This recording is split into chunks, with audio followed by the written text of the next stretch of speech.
Don't let your heart be troubled. It can be stirred up, but don't let it remain in a state of trouble. Because again, from that heart center place, you'll start to create your reality in this dark matter space. Even if you're recalling a painful past, we're being called in this 5D experience now to rewrite our past. As difficult as that's going to sound to the logical left brain, it's going to make all the sense in weaving your soul map, because your soul map is going to determine and does determine where you're going in this carnation, just like it has in others, according to the different schools of thought. But either way, your energy will go where attention flows. Your energy will go where attention flows. So don't let your heart stay troubled if it is troubled. And a lot of hearts are probably troubled with where the world has been going in these past 3 or 4 years or so.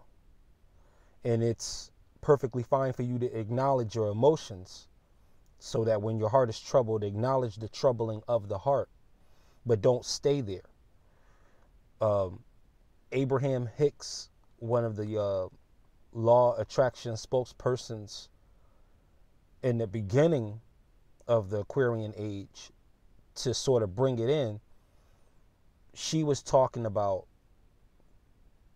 there being like a 51 to 53 second window where if a thought is maintained, it'll start to create right then. It'll start manifesting on the most minute plane from that point. And of course, you use gratitude to build and increase these things.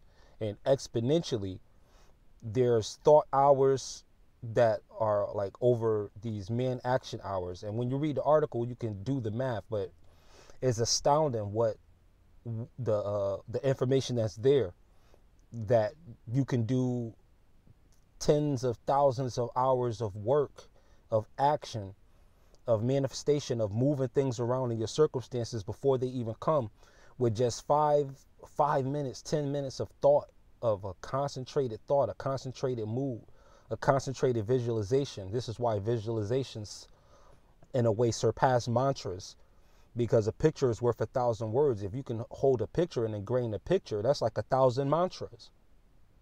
So you hold that picture and hold it firmly for at least a minute.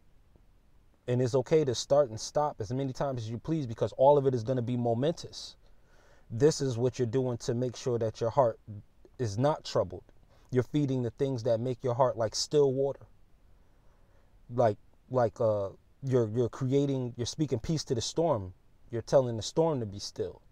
You're telling the wind and the waves to stop blowing and to stop raging, because you're deciding now to be a custodian over your thoughts, and you're using your sustained thought to filter in what needs to be through the heart, and then through the heart, you're filtering what you would like to see in your living experience, and what you see in your living experience will be perpetuated throughout eternity through the ripples of this event that you call you.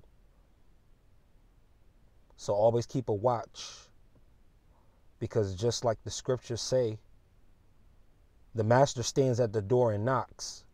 Mastery over any situation, whatever it is standing right at the door of your heart. Depends on if you let it in. Whatever you let in your heart is going to serve you. Whatever that image is that you allow in is going to magnify and increase. And it's standing right there at the door, at the main door, waiting to get in. It's not standing at the ears. The ears are like other forms of the windows. It's not standing at the eyes. Eyes are like more forms of the windows, but it's standing at the heart. The heart is the door, the invitation to let somebody come across the welcome mat, to let an idea come across the welcome mat. That's why there's a welcome mat at the door. If your blinds are open, somebody can just see in your windows without having a welcome mat. They can just see in. But with a door, you have to be allowed in. You have to knock. There's a bell that you have to ring. So opportunities and possibilities can be knocking on your heart, ringing on your door. We call them opportunity in the world of business. If opportunity knocks, well, right now, opportunity is probably knocking on everybody's door. Opportunity is probably in the streets with a megaphone. But there's also a lot of things in the air that are trying to convince us that there are no opportunities and that there are less opportunities just because there's less of one type of opportunity. But in a new world comes new rules, new perspectives, new projects, new ways of life. Welcome to this 5D experience. Everything has been transferred over. You can see it in the skies. You can see it in nature. It's all around you. And you can feel these experiences within you too, whether you ascend or not. Many different galactic schools of thought say that this is the last carnation, that now we're in a space called no time. According to the Mayan calendar, we're in the age of time known as the end of time. So in your timelessness, seconds become even more precious. So going back to Abraham and Esther Hicks again, one of the or both of the law of attraction forerunners was really Esther and Jerry Hicks, but channeling Abraham, to put it correctly. The information that's there really points to how precious each second of concentrated thought is. And I know naturally with the left brain, we're going to be looking for the results within 2 minutes, 3 minutes, and the results will be there, but you have to know where to look first. First, you have to look inside. And once you feel the change, be confident that the change is around you. And at the very slightest breadcrumb that you notice of synchronicity, you add that to your gratitude, and then your feedback loop will cause your manifestations to happen faster. You're going to be saying things like, something told me to do this. No, it wasn't something. It was someone. It was you, your higher self. You'll say things like, there's a deja vu. I think I've been here before. You've always been here. Because you're an eternal unit. So in this space of foreverness, past, present, and future are all happening in the same moment. It's all in one.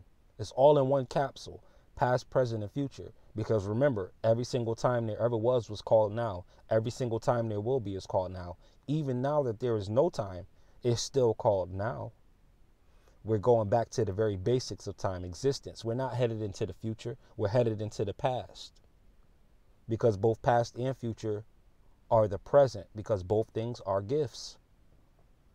So anywhere on the timeline that you are will always be all three. It'll be past, present, and future. Every single second will be past, present, and future, no matter what, because that's how time is. And since all of those things have been understood to a high enough degree, and as we reach a critical mass of consciousness to the point of being able to modify the oversoul, we're seeing that time is now a succession of moments and momentum.